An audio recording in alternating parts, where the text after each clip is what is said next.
Welcome to this explainer. Today we're diving straight into a totally fascinating cosmological framework. We're going to try and understand what genuinely separates a pure deity from, say, a spiritual guide. Have you ever wondered how different cultures actually classify the divine beings and earthly teachers that totally shape our worldviews? Well, today we're going to unpack a highly specific, very structured map of spiritual entities to find out exactly how one fascinating text categorizes them all. It's a question that has literally sparked endless philosophical debate throughout human history. I mean, where exactly does the God end and the prophet or the saint or the guru begin? So we're going to explore one highly specific three-tiered answer that offers a really unique lens on this entire spiritual hierarchy. To do this, we'll be systematically decoding a single, pretty dense philosophical text titled Evolutionary Sages' Beliefs. It was authored by Kirtiraj Rajput Singh. We're essentially going to treat this document like a newly discovered map of the spiritual universe. It's a fascinating read that organizes the cosmos into a distinct, strict hierarchy, and we're going to break it down together, step by step, so you can grasp exactly how this author views the entire spiritual evolutionary chain.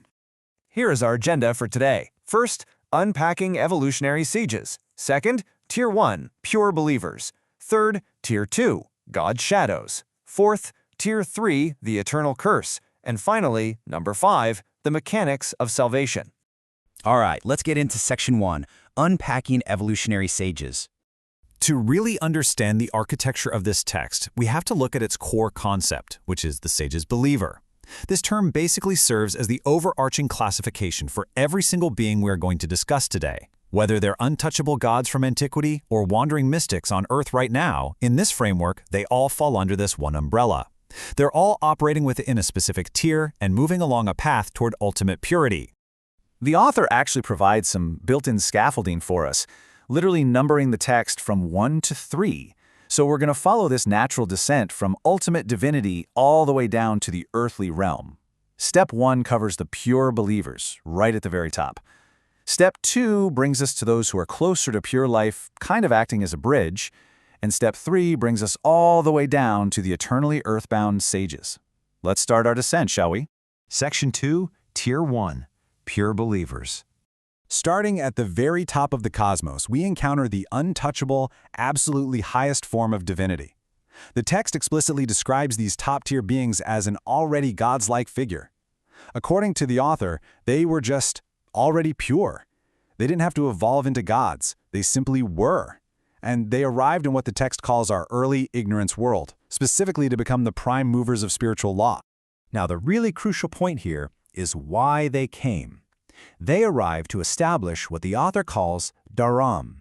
Interestingly, Kirtiraj Rajput Singh uniquely defines this as proper, responsible, eternal life. So these Tier 1 gods didn't just show up to be worshipped, right? They actually laid down the absolute foundational blueprint for exactly how eternal, responsible life should be lived by humanity. To kind of ground this concept, the author provides specific historical and cultural examples.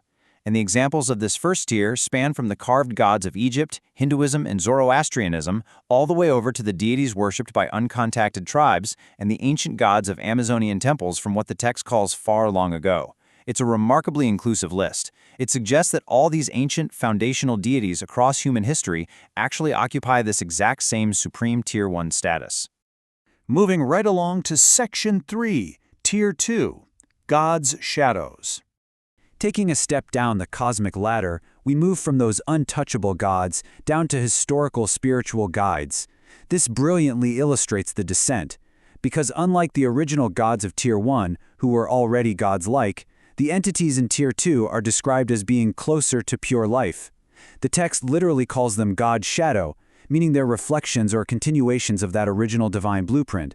The author terms them first coexist guideliners. The text goes on to explain that these Tier 2 guides achieved eternal intuition and salvation within their own specific time cycle. Basically, they came, they guided, and they moved on to the eternal.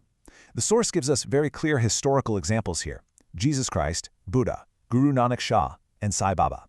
Notice the incredible variety again, because the author also includes sages from uncontacted tribes in the Amazon, pointing out that there might be many of these Tier 2 guides that we don't even know existed and have since gone. They are the recognizable historical founders of major spiritual paths. Which brings us to Section 4, Tier 3, the Eternal Curse. Okay, we finally reached the most unconventional, and honestly, the most fascinating level of this whole hierarchy. Normally, we think of eternal life as the ultimate reward, right? But this introduces a massive paradigm shift. For these Tier 3 beings, the text explicitly states they live life of eternal as in curse. In this framework, immortality on Earth is definitely not a prize. It is an ongoing, heavy burden handed down by those ancient Tier 1 gods. So who actually are these cursed eternal beings? Well, the author claims they walk among us today. They can currently be found in the form of saints or the Agori, which are ascetic mystics known in India. The text specifically places them in remote, totally isolated sanctuaries, again referencing uncontacted tribes in the Himalayas or hidden deep within the Amazon. According to this, they are actively living out this curse right now, secluded from modern society. And we aren't just talking about, a slightly longer human lifespan here. The text asserts that these Tier 3 sages live timeless lives spanning over 200, 300, or even more years. They completely shatter the standard biological boundaries of human evolution.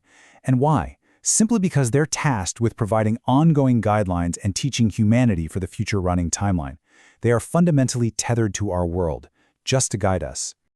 Let's look at Section 5, the mechanics of salvation. To wrap up our analysis, we really have to look at the cosmic mechanics driving these eternal sages toward their ultimate release. The text maps out a pretty brutal journey. It forces them to learn by continuously experiencing human evolution across multiple eras, hiding away in a sanctuary, and witnessing generation after generation. They literally have to experience humanity's struggles firsthand before they can ever hope to reach ultimate salvation. Their ongoing duty to teach and guide humanity is what actually fuels this eternal growth path. And this path, according to the author, is strictly governed by the cosmic law of karma. It's their karma that dictates how long this curse lasts, and they just have to continue their teachings and spiritual growth until their karma is finally balanced and their ultimate salvation is granted. As we step back from Kirtaraj Rajput Singh's hierarchical map, it leaves us with a truly profound concept to consider. We've seen the pure gods, the historical shadows, and these cursed eternal teachers. It really leaves us pondering. If this framework holds true, is the absolute heaviest burden in the universe simply having all the answers and being forced to wait forever for the rest of humanity to finally catch up? It's a wildly fascinating perspective on the nature of spiritual guidance and the true weight of eternity.